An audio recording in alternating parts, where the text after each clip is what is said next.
This is Suzanne Wagner, and I'm doing the numerology for the 22nd of May, 2024. Thank you for joining me. Okay, if you add all those numbers together, you get the number 17, and if you add the 1 and the 7 together, you get the number 8. The number 8 is the number of grief, loss, and sadness, but the number 8 is also about breath and light and intuition and connecting the divine into the physical. So it's that connection that brings perspective and overview into our physical awareness. So sometimes the number 8 reminds us that truth is not always a positive thing when first encountered. Truth can be shocking and take our breath away. The number 8 is the number of prana and breath.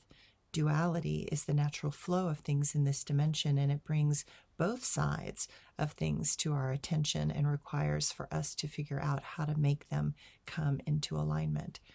We are required to breathe in and out. We are required to see our light and our shadow. We are learning how to find balance in a world of duality where anything, any moment, can tip the scales against us or give us the good luck that we have been seeking.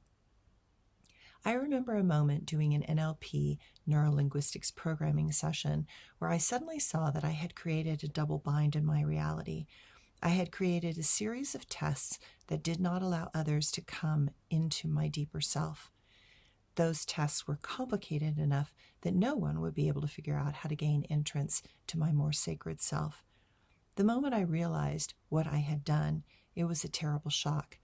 Such a shock that I got my first panic attack. The truth can be very uncomfortable when revealed. Truth can change everything you thought you knew in a moment.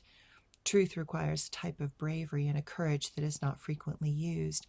But if one can stick with that truth and not avoid the discomfort, there is a doorway through to a new matrix that you can discover. The number 8 reminds us that we are created, but we have created our own personal game of Dungeons and Dragons. We created the monsters that keep others out and away from us. We locked our sacred and magical parts away from others and hid the keys.